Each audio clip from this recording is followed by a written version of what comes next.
Alors les énergéticiens, dans leurs spots publicitaires, diffusés y compris à la télévision, vont utiliser les termes de biogaz, de gaz vert. Qu'est-ce qu'ils font à vos yeux? Ils désinforment? Ah oui, ils désinforment complètement. GRDF est absolument coupable à nos yeux de désinformation du citoyen et même de mésinformation vis-à-vis des agriculteurs qui vont s'engager ou qui s'engagent. Parce que le modèle économique ne tient pas. Il est biberonné aux subventions publiques, au prix de rachat, on l'a dit, mais il n'est pas vert du tout, puisque aujourd'hui, il n'y a pas de méthaniseurs qui font leur bilan carbone. Donc on est dans le cycle du carbone, puisque on est, on l'a dit, dans la méthanisation des céréales ou des déchets, mais à partir qui sont eux-mêmes carbonés.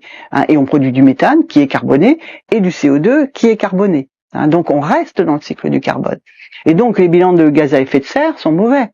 Alors il y a un artefact en disant ah ben oui mais en analyse de cycle de vie, qui sont des nouvelles méthodes qu'on dit en ACV, qu'on développe un peu partout aujourd'hui, où on dit ah ben oui on en produit, mais comme on en substitue à des énergies fossiles, on va enlever ce qui est substitué et donc finalement on n'en produit pas. Eh ben non, c'est pas vrai, on en produit.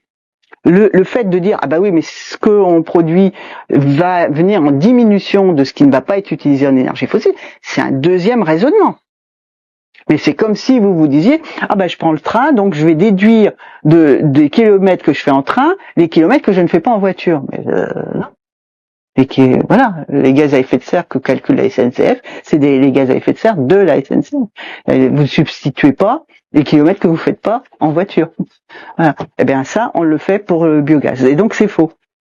C'est complètement faux. Et malheureusement, comme c'est une politique énergétique que la France veut, c'est aujourd'hui qu'une politique énergétique, eh bien même des instituts comme l'ADEME, l'Institut pour la maîtrise de l'énergie et des énergies renouvelables, soutient et désinforme sur ce sujet.